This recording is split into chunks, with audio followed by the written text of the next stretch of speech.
Hey folks, thought I'd drop in and show you what's been going on the layout. So, as you can see, it looks different, like quite a lot different. Like, no grass here. We got this bit, which is new, and this bit, which is new. And also, we got this coming along, and this line is bigger. Like how that's 24 now, 24 radius now, and this is, I'm not sure what it is. It's something.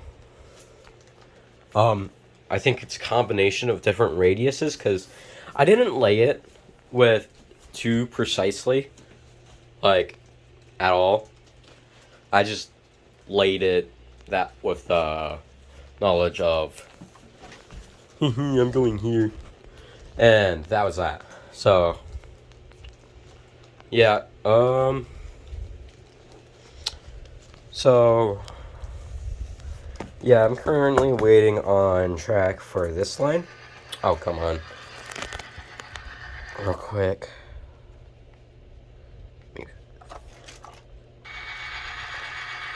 Fantastic. Now we gotta fix both of them.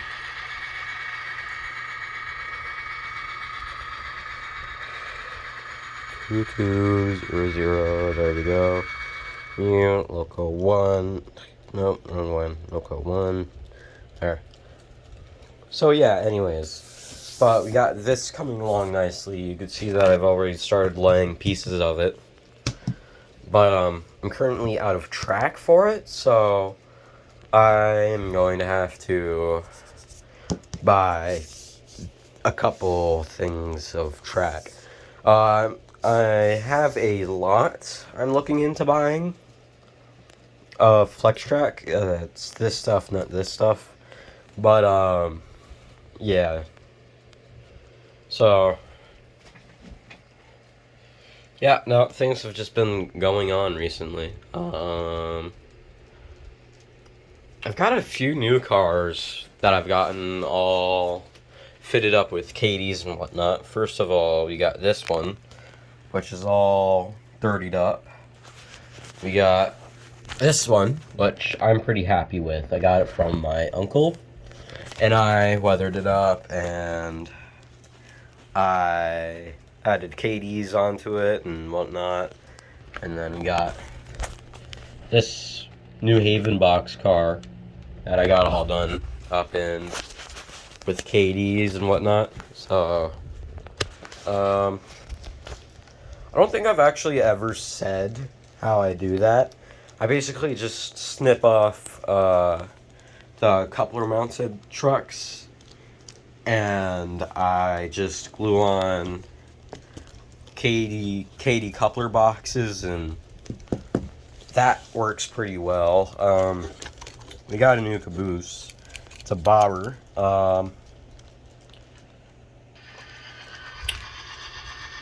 The audacity.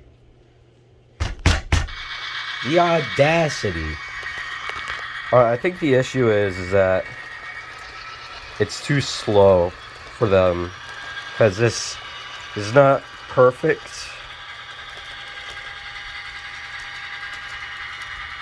Track yet, so I'll have to fix it, and when I do, I should be able to set it at 2 and not have to worry about it. But we're going a little faster now. These rail clippers, very useful. I recommend buying a pair of them. Yeah. This thing, pretty useful. Don't use it that much, but it's pretty useful when I'm not sanding oxidation off of the track, which happens quite a bit. Not gonna lie, but we got the buildings and whatnot. No, are you gonna? No. Okay. Cool. You might have just saw something behind here, and that's because we got a yard back here in the works. Yeah. No, I'm probably going to have to redo this, like all the yard, because it's not working out how I want it to be, how I wanted it to. So I'm going to have to redo quite a bit of it. We got a Train Master sitting right there. It's a dummy unit, but I bought it. It's a Athearn blue box. Bought it for like 20 bucks, I think. It was a pretty good purchase. But and then I'm also waiting to get some Pico switches, some Pico Streamline switches, the small radius ones, and I'm going to put them here and over in that corner because the small radius switches are the closest thing to 24 radius, and this and that is 24 radius, and I need switches to go there, and I'm not gonna spend $140 on buying a whole bunch of random things to jig some switches, and you know where people like have these little things that are like CNC machined and they can lay custom switches. Yeah, no, I'm not doing that. I'm just gonna go buy some Pico switches.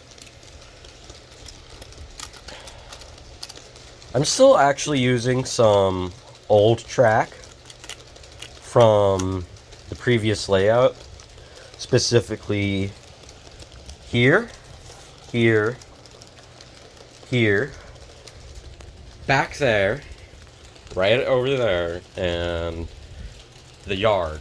But we do have flex track, some new flex track in here, and yeah, no. So, if the inner curve, the majority of it, instead of being this stuff, there's going to be some snap track like that, but the majority of it's just going to be flex track. I gotta say, flex track is a pain to lay sometimes. Like this curve took me so long, and it's not even perfect. It took me like 2 hours last few nights, and I'm still buffing out the kinks at the joins because I'm not allowed to solder, and it's really hard to make nice crossovers from section to section if you can't solder, which sucks, but whatever. Speaking of spending multiple hours on something, this bit right here that I'm tapping on right now, this board is warped, and this board wasn't laying perfectly on the ground. So what I had to do was so what I wanted to do, and what I did was take this and a different grit of sandpaper. It was a harsher one, and just sand it. That's all I did for 3 hours Friday. That is literally all I did. If it isn't obvious enough for the roadbed I'm using, Woodland Scenics foam roadbed, it's pretty good.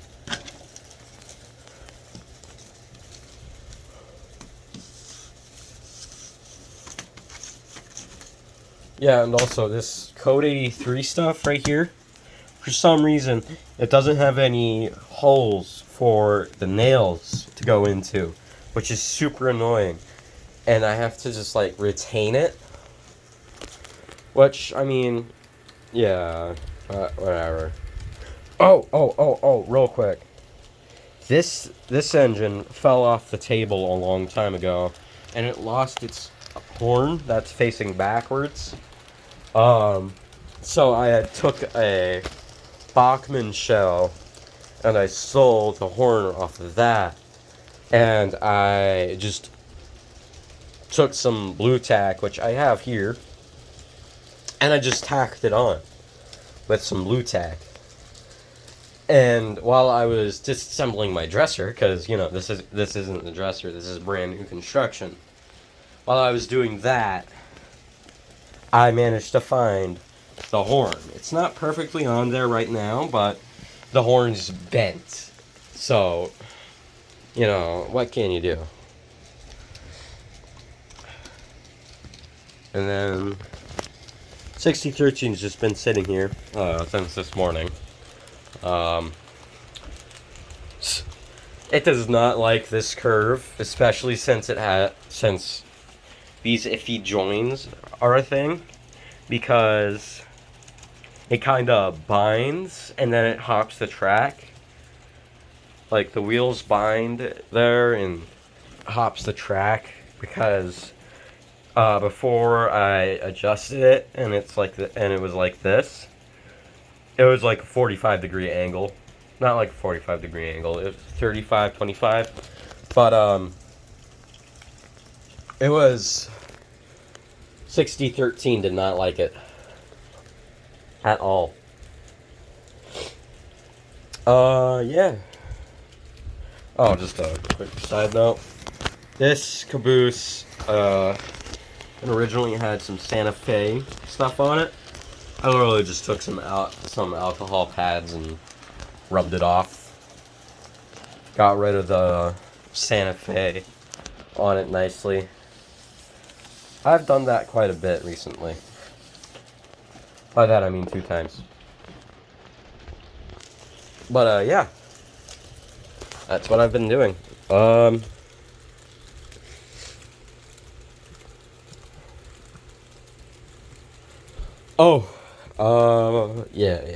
I don't know what I'm doing.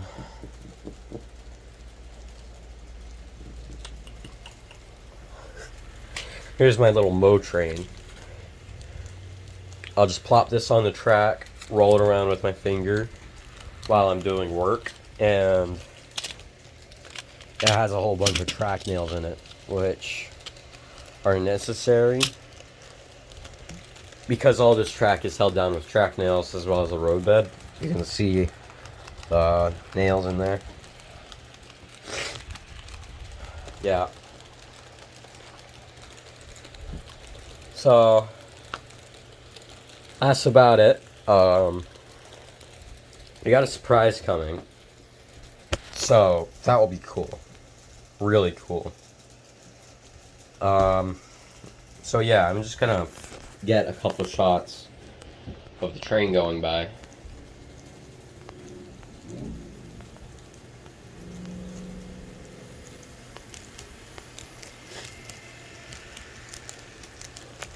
Also, by the way, this train is literally every single freight car I own, so... Or every single freight car with KDs I own, so... Yep. They're mainly Athearn cars, but there are a couple different cars. Like the caboose is Bachmann Silverline. Apparently this one is really rare and goes for $100 on eBay, which is something I never thought of. I thought I got ripped off for it, but no. Oh, I paid $50 for it, and I got a caboose that nowadays is worth $100. So now I'm happy. I'm really happy with that. 2200 has been running flawlessly. Like, aside from picking up one of these every once in a while and dragging it along the track and making this really annoying noise, it's been doing fine. I usually mute it because I get tired of the EMD prime mover pretty damn fast. You know, as well as 4271. I just get tired of the EMD prime mover. Doesn't sound too nice when you're listening to it for like a couple hours and whatnot. If, you know, there was variation in it, that would be fine. But it's just Bachmann sound value engines, and there is no variation you can put in them. So it's just kind of whatever. Here, I'll unmute 4271 because it sounds bearable. There. Wait. 4271, there we go. Oh, come on. As soon as I start messing with it, it stalls out like that. Wait, didn't mean to mute it again.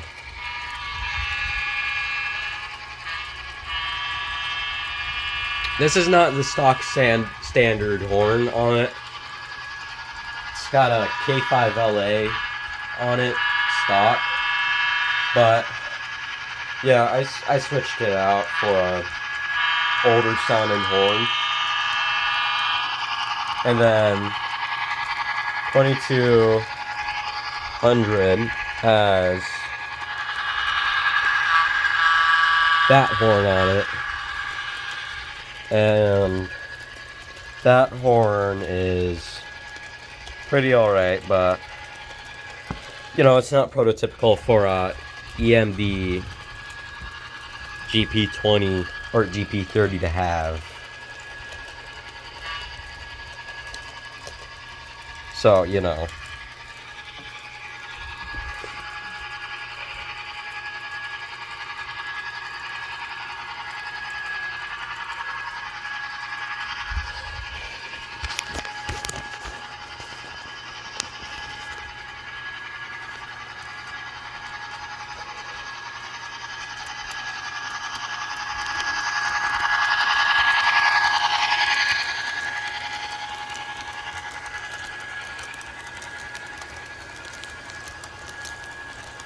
Also, if you're wondering why there's an S-bend here, it's, I don't know, there's an S-bend there.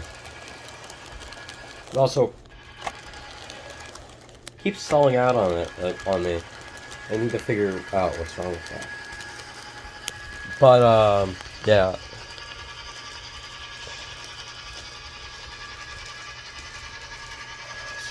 Is it possible that it's just, it pulls too much energy or something? Pulls too much electricity when it's running with sound as of right now, because that's probably really dirty back there, because I haven't cleaned it. Not since, you know, not ever. I haven't cleaned my 24 radius track at all, ever. So, yeah.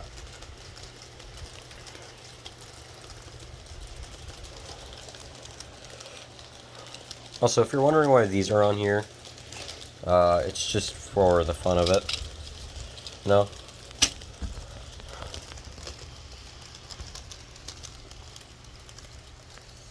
I've had this thing since September, and now I feel old, because that thing has been here forever. But no, it's only been here since September.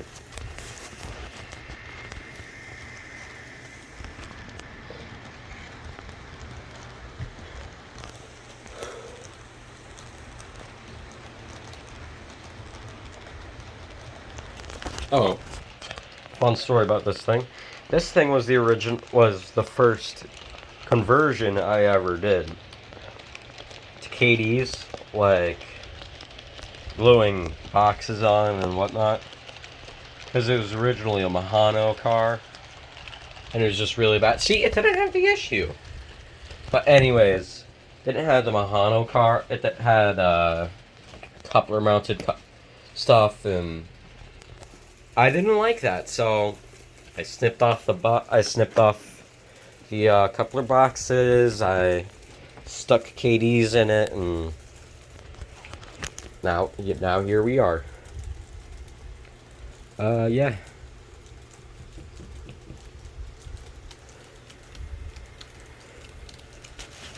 I like 2200 simply for the fact that it's a GP30, and plus it's got the illuminated number boards. Let's pick up speed real quick. Yeah. Fast. I haven't ran this train at this speed yet, so this will be interesting.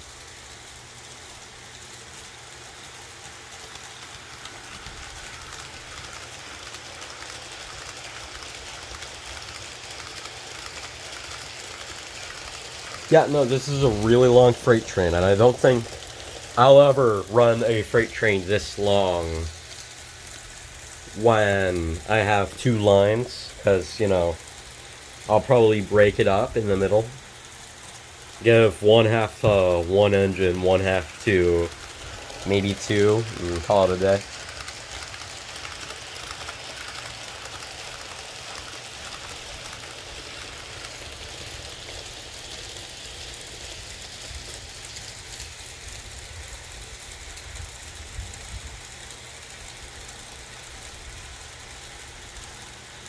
Just speeding along. It's fun to watch, I gotta say.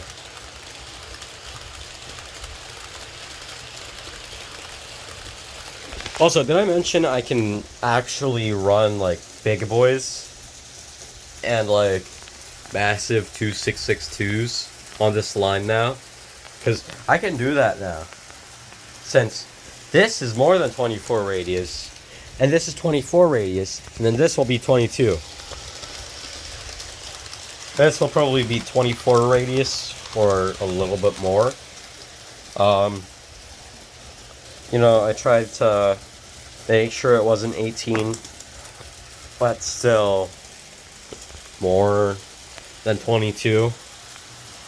So, yeah. Also, never take this to 28, speed step 28. It's just going to speed along. Like at extremely dangerous speeds for this layout.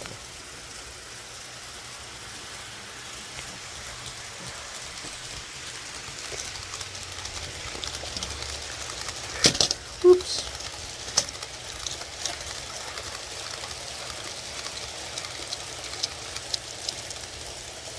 People say Atlas switches are trash. I don't believe that. I say they're pretty good for what they are.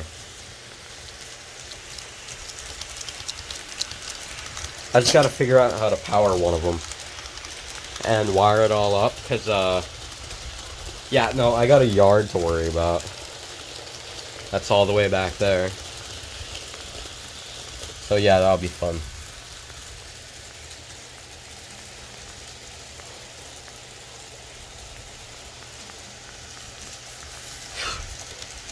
I bought all of this stuff from Toy Trains and Collectibles. Great store. I recommend them completely. I know I'm not the first person to talk about them and say that they're a great store, but like, seriously. Just go. What are you waiting for? They are a great store, and plus, this stuff's great. I bought it from them. As well as the Flex Track. I bought all the Flex Track from them. All the Flex Track I ever needed. Well, not ever needed, because I still need more, but we don't talk about that. We don't. Yeah. So I don't have a lot of plans for the scenery. I think I'm going to have a road crossing here. And that's that, like, just right here. I'll get some, Xing, lights and whatnot. And I'll have a crossing right there. Now, like the, older line, the version before this, there will probably be a switch here, and that will probably not be a Atlas switch, because Atlas switches are huge, and also it'll probably be like one of the curved ones, so it'll be curved and it'll have one going in, and then we'll have a few industries in the middle, and I'll be able to do whatever. I do know that I want to buy a few new cabs, like one more, so I can run with with another person. Cause, yeah, no, it gets kind of boring just running a train with one person. Like, not, like, you know, I think it'd be cool to have a switcher, and then it would also be cool to have someone running the main line.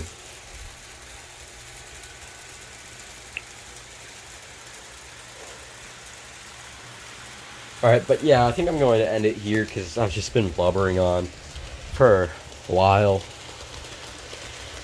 Yeah. So, I'll see you in the next one. Sorry I haven't been uploading